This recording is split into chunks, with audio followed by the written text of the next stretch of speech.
13h53 les amis, avec vous j'aimerais parler d'un dernier sujet un peu plus léger, celui-là, la comédie Un petit truc en plus exactement, qui est donc réalisé par l'humoriste Artus, fait un carton actuellement dans les salles obscures, je ne sais pas si vous l'avez vu. Pas du tout. Très bien, bon, on va en parler. Oui. Démarrage historique, le film a dépassé le million d'entrées moins d'une semaine après sa sortie.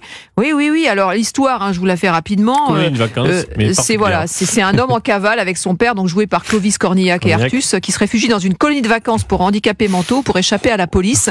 C'est frais, c'est décalé, et on se souvient de Bienvenue chez les Ch'tis en 2008 et Intouchables, qui avait eux aussi remporté un succès colossal. Pourquoi, vous qui avez vu ce film, Olivier, je commence avec vous, ce film a-t-il autant de succès selon vous ? On vit une période difficile. L'actualité n'est pas pavée de bonnes nouvelles.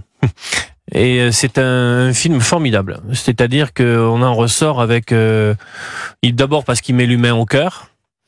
C'est pas un film sur le handicap, c'est un film avec les handicapés. On rit avec eux et non pas d'eux. Ouais. Et avec une forme d'humour, mais formidable. Alors, il y a un vrai travail d'écriture. Il y a un très beau travail d'écriture.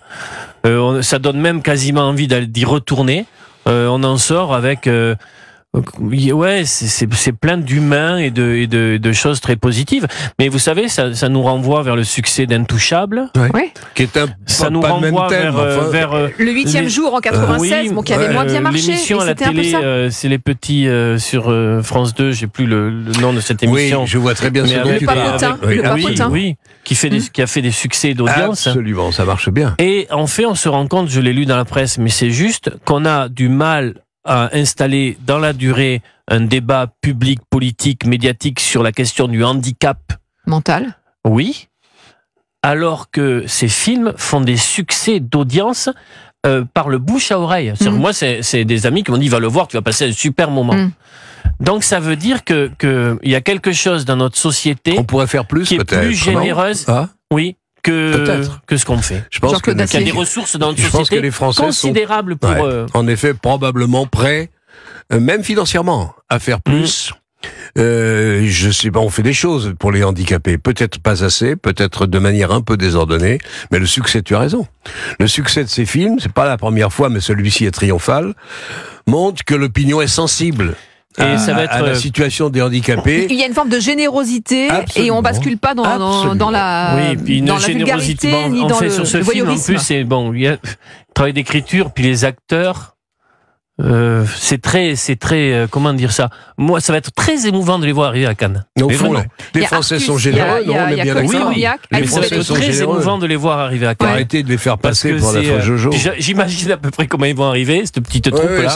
Il y a une dizaine de comédiens amateurs qui sont en situation de handicap dans ce film, qui donnent donc la réplique à des acteurs professionnels.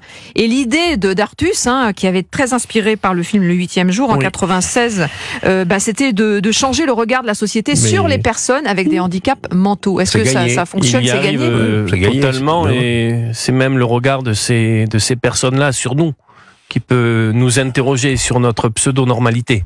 Oui, c'est-à-dire... C'est peut-être nous les handicapés. Oui, parce qu'il y a pas mal de scènes dans le film où on est là-dedans. Oui, ça c'est peut-être un peu complexe.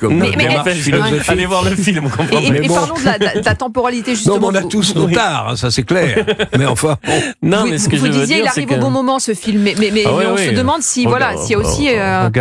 Au regard de l'actualité qui est très éprouvante. Moi, je trouve qu'il arrive en effet au bon moment, parce que le spectacle que donne la société française est parfois absolument insupportable. Alors on a tous nos réponses, certaines sont plus contestables sans doute que d'autres, mais je trouve que c'est un bon moment. J'ai pas vu le film encore, mais je vais le voir très vite. Vous avez envie de le voir?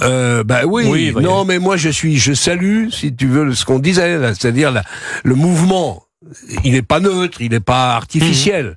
Les Français sont des gens généreux et qui sont prêts à faire peut-être encore plus d'efforts pour les handicapés dont ils estiment peut-être qu'ils sont insuffisamment bien traités. À voir tout ça. Vous faites quoi à 16h30? Vous voulez qu'on aille Se faire une toile, Jean-Claude? Je vais peut-être partir à la campagne, mais... On se fait un petit ciné allez avant ? le voir, oui, Allez. vraiment.